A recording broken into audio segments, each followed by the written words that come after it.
Мен Солтүстік Қазақстан облысы, Петропавл қаласы Мағжан Жұмабаев атындағы Петропавл гуманитарлық колледжінің жанындағы жалпы білім беретін мектеп-лицейінің 9 сынып оқушысы Дулатова Әмина.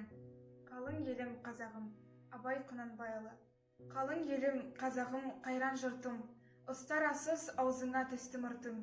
Жақсы менен жаманды айырмадың, бірі қан, бірі май боп енді екі ұртың. Бет бергенде шырайың сондай жақсы, қайдан ғана бұзылды сартша сырттың. Ұқпайсың өз сөзіңнен басқа сөзді, аузымен орақ орған өңкей қыртың. Өзімдікі дей алмай өз малыңды, күндіз күлкің бұзылды, түнде ұйқың. Көрсе қызар келеді, байлауы жоқ, бір күн тыртың етеді, бір күн бұртың. Бас-басына би болған өңкей қиқым, мінекей бұзған жоқ па елдің сылқын. Өздеріңді түзелердей алмаймын, өз қолыңнан кеткен соң енді өз ырқың. Ағайын жоқ нәрседен кетер бұртың, оның да алған жоқ па құдай құлқын.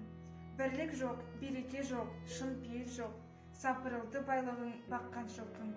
Баста ми, қолда малға талас қылған, күш сынасқан күндестік бұздау шырқын.